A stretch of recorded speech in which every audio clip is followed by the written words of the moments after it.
ఇదే మా వంటగది చూసావా? ఆ డబ్బాలో నూనెంది. కొంచెం నూనె వేడి చేసి అత్తయ్య గారికి మాలిష్ చేయాలి. అర్థమైందా? అమ్మాయి గౌరీ, అత్తయ్య గారు నన్ను పిలుస్తున్నారు. ప్రస్తుతానికి నువ్వు ఈ పని చూడు, నేను మాట్లాడొస్తాను.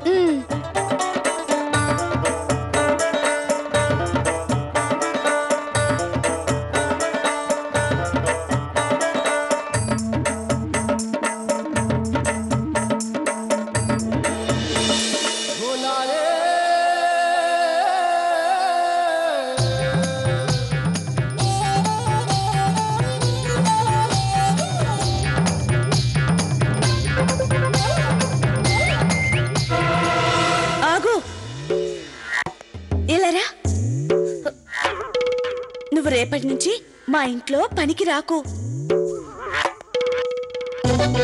ఏటైంది? ఇప్పుడే కదా ఇంట్లో పెద్దోళ్ళు రమ్మని మాట్లాడారు. ఇంతలో నేను చెప్తున్నాను కదా, రేపటి నుంచి నువ్వు పనిలోకి రాకు.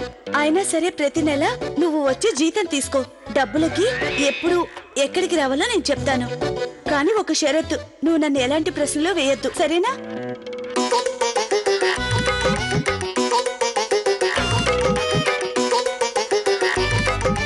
సర్లే, నాదేం పోయింది. కానీ నా మాట బాగా గుర్తుంచుకోండి. నాకు జీతం సరిగ్గా 1వ తేదీ అందాలి. చెప్పండి, ఇస్తారుగా? తప్పకుండా. సరే మరి, వస్తాను. అత్తయ్య గారు, మీకు సేవలు చేసి మెప్పించే అవకాశం నాకు ఇవ్వలేదు. ఇలాగైనా సరే నా పనులతో మీ అందరి మనసులో మెప్పించి ఎలా గెలుస్తానో చూడండి.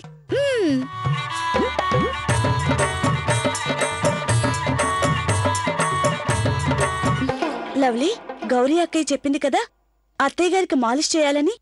ముందు ఆయిల్ వేడి చేయాలి.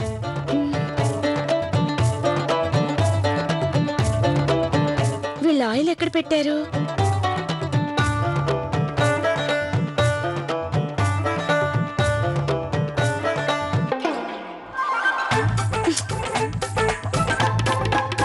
గోదాట్లో పడే కొంగు. లవ్లీ, నువ్వు కూడా గోదాట్లో దూకు. నేను అక్కని ఎందుకు అడగలేదు? అలాగే మసాజ్ ఏ ఆయిల్ తో చేయాలి? ఇప్పుడు నేనేం చేయను? ఆయిల్ ఎక్కడుంది?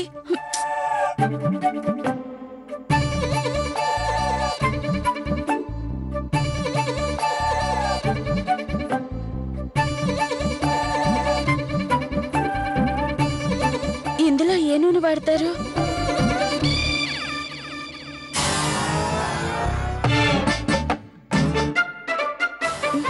ఇది వాడాలా, ఇది వాడాలా? ఒక పని చేస్తాను, ఈ మూడింటిని వేడి చేస్తాను. వీటిల్లో ఏదో ఒకటి వాడతారు కదా, అదే చేస్తా.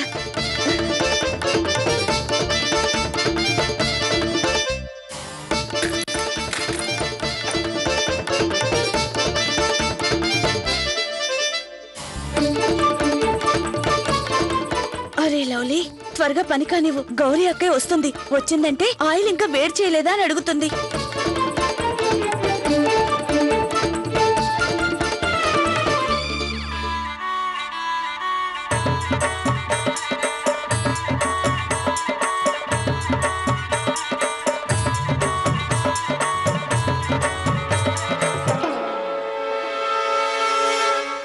అత్తయ్య గారు, నేను డ్యూటీకి వెళ్ళొస్తాను. త్వరగా వచ్చేస్తాను. మీరు మీ మందులు సమయానికి వేసుకోండి. ఏమాత్రం కదలకుండా హాయిగా విశ్రాంతి తీసుకోండి. అలాగేనమ్మా సిమ్రన్. అయినా మన గౌరీ ఇంటి పనుల కోసం ఒక పని మనిషిని పెట్టింది. ఆ అమ్మాయి ఇంతకుముందు మన పక్కింటి విమల దగ్గర పని చేసిందట. అలాగే శంకరయ్య గారి భార్య దగ్గర కూడా పనిచేసిందట. అయినా కూడా నేనొకటి ఖచ్చితంగా చెప్తాను సిమ్రన్, నువ్వు నీ పద్ధతిలో తనని పరీక్షించి చూడు. అదేంటంటే సిమ్రన్, ఈ రోజుల్లో బయటి వాళ్ళని అస్సలు నమ్మలేం. పరిస్థితులేం బాలేదు కదా, అందుకే. అయినా అత్తయ్య, గౌరీ అక్కయ్య అన్ని విచారించాకే పనులు పెట్టుకుని ఉంటారు. అది నిజమే, కానీ నేను చెప్పేది ఏంటంటే అత్తయ్య గారు, ఇది పోలీస్ ఆఫీసర్స్ ఇల్లు. ఒకవేళ తనకు తెలియకపోతే తెలుసుకుంటుంది. అప్పుడే తప్పు చేయాలన్నా ఇక్కడ 10 సార్లు ఆలోచిస్తుంది, అంతే. అలాగేనమ్మా, నేను వెళ్ళొస్తాను అత్తయ్య గారు.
తెల్లారిపోయింది, కానీ బౌల్స్ మొత్తం బొగ్గుల్లో అయిపోయాయి.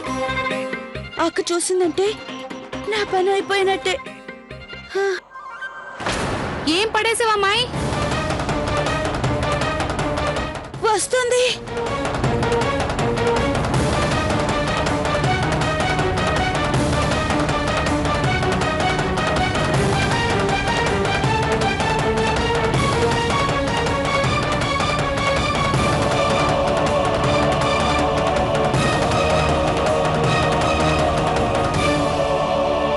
కొంగు సర్దుకోవడం మానేసి ముందేం పడేసావు?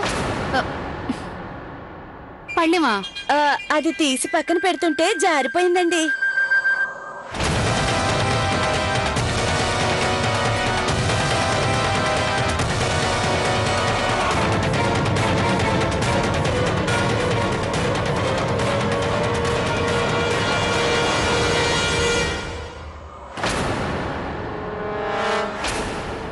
అరే అదేంటి నువ్వు నెయ్యి, వంట నూనె, నువ్వుల నూనె అన్నింటినీ వేడి చేసావా?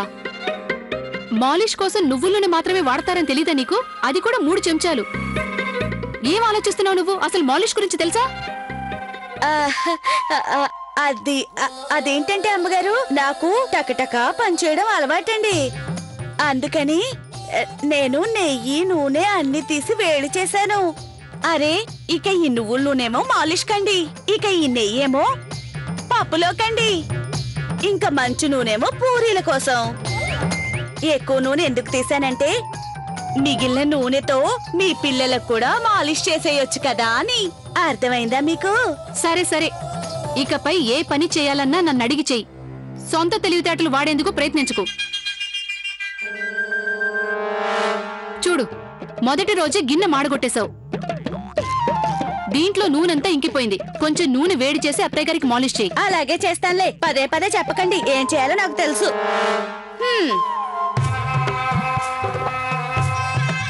జాగ్రత్తగా చెయ్యి.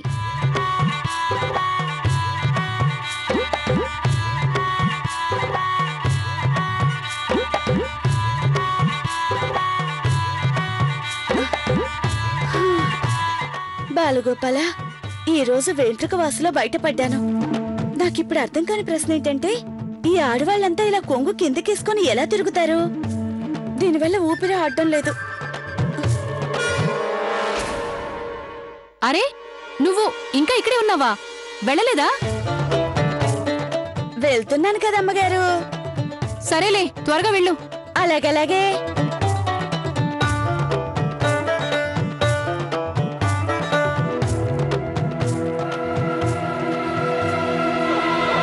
అరే చూసుకోవేంటి? అక్కడ స్తంభం ఉంది.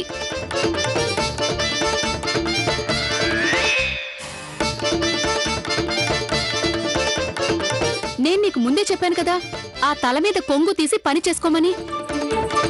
ఇలా అయితే పనులు చేస్తావా, నీ కొంగు పట్టుకుని ఆడుకుంటావా చెప్పు? పర్లేదండి, నేను చూసుకుంటానుగా. పక్కా చేసుకుంటానండి. సరే గాని, నిన్న నీ పేరేదో చెప్పినట్టు గుర్తు.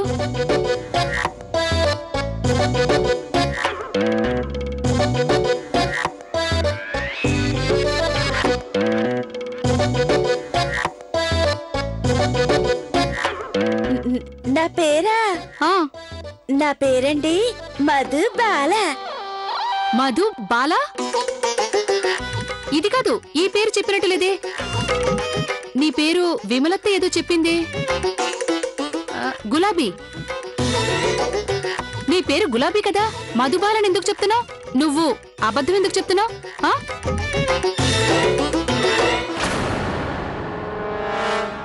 అదేంటంటే నా పేరు గులాబీనే, కానీ అండి మా ఆయన నన్ను ప్రేమతో మధుబాల అని పిలుస్తాడండి. బానే ఉంది కదండి? బానే ఉంది.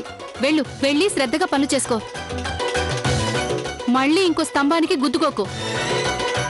మధు బాల. బామ్మగారు ఉండుంటే ఆవిడనేది అంతా బాగానే ఉంది అని. ఇదేంటి మీనాక్షి, ఇది మున్ని హిందీ నోట్బుక్. అలాంటి బుక్ లో ఈ డ్రాయింగ్ వేసుందేంటి? హిందీ నేర్పే పద్ధతి ఇదేనా? ఆ? అదండి అత్తగారు, ఇది లవ్లీ నేర్పే పద్ధతి అండి. అంటే అది అత్తగారు, పిల్లలకి చదువు మీద మనసే కుదరట్లేదు. అందర్నీ చదువుకోమని కూర్చోపెడుతుంటే నిద్రపోతున్నారండి. దిక్కులు చూస్తూ చదువంటే ఇష్టం లేనట్టు ఉంటున్నారు. అందుకని అత్తగారు లవ్లీ ఇలా బొమ్మలతో చదివించడం నేర్పించిందండి. తర్వాతే అంటే నేననేది ఆ తర్వాతే పిల్లలు ఇష్టంగా చదవటం మొదలు పెట్టారండి. చూడమ్మా మీనాక్షి, ఇవన్నీ అనవసర పద్ధతులు.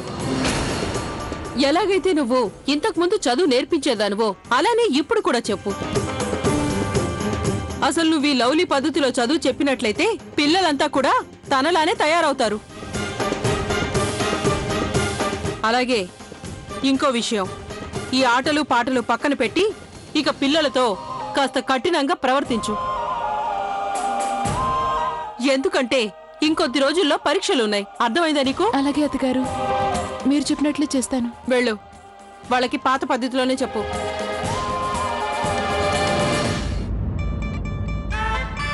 ఆహా, నువ్వేనా గులాబీ?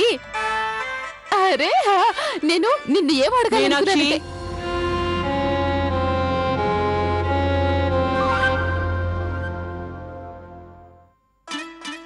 మర్చిపోయానే.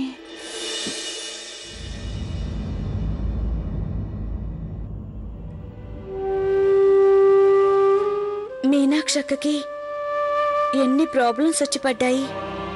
ముఖ్యంగా పిల్లల పరీక్షలంటే తనకి పరీక్షే. అలా తొంగి చూస్తున్నావెందుకు? నువ్వు నాకు మాలిష్ చేయాలి కదా. ఇలా రా.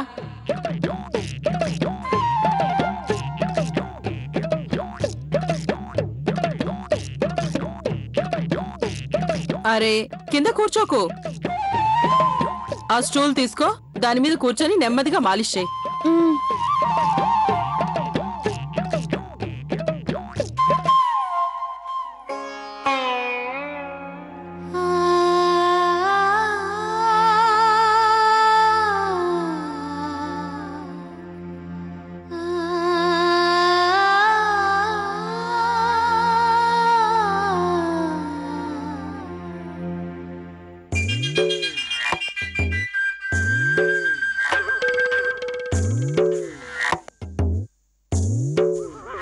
ఏం చేస్తున్నావు నువ్వు? మాలిష్ చేస్తున్నావా లేక చక్కెర గింతలా? సారీ. ఏంటి? అమ్మగారు నన్ను క్షమించండి, పొరపాటు అయిపోయింది. అదంతా సరే గాని నువ్వు ఇంతకు ముందేదో అన్నట్టున్నావు. సారీ. సారీ సారీ అన్నానండి. అంటే నన్ను క్షమించండి అని అర్థమండి. అదేంటంటే నేను గతంలో పనిచేసిన చోట అక్కడ అందరూ ఇంగ్లీష్ లో మాట్లాడేవాళ్ళండి. వాళ్ళు ఎప్పుడు అంటారు sorry, thank you, good morning.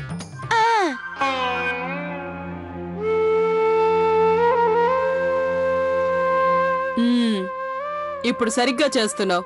షబాష్.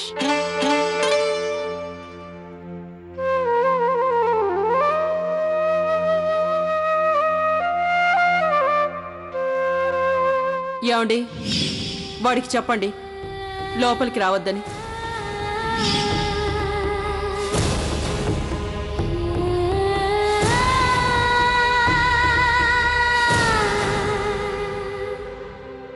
అరే ఏమైంది?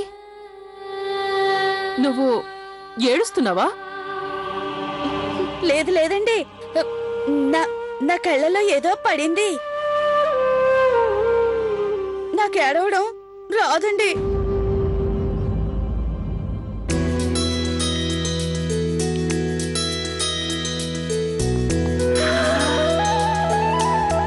ఈ పొలం వసరికి ప్రాణం లేచేస్తుంది అనుకోండి. నాకు గుర్తొచ్చింది అక్క, ఈ పొలం అంటే కార్తీక్ కూడా బోలెడంత ఇష్టం.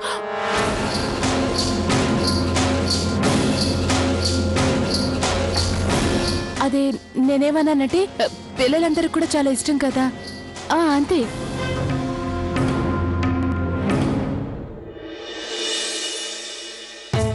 ఇంట్లో పలావ్ చేస్తున్నట్టున్నారు, మంచి వాసన వస్తుంది. ఆ నా పెద్ద కోడలు చాలా రుచిగా పలావ్ చేస్తుంది. పలావ్ అంటే కార్తీక్ ఎంతో ఇష్టం.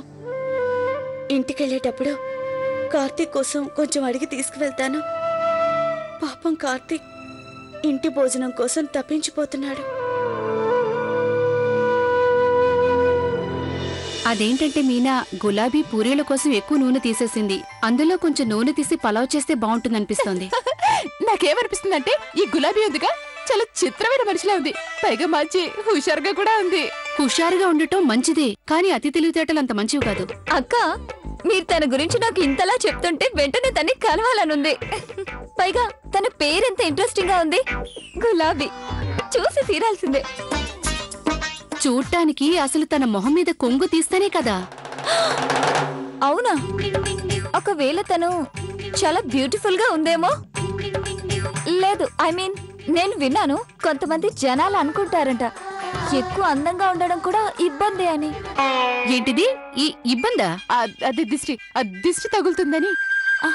యా. అమ్మగారు, పెద్దలంటుంటారు నువ్వుల నూనెతో బోల్డ్ అన్ని లాభాలున్నాయని. నువ్వుల నూనె రుద్దితే నరాలలో వేడి పుడుతుంది, అలాగే వాపు కూడా తగ్గిపోతుంది.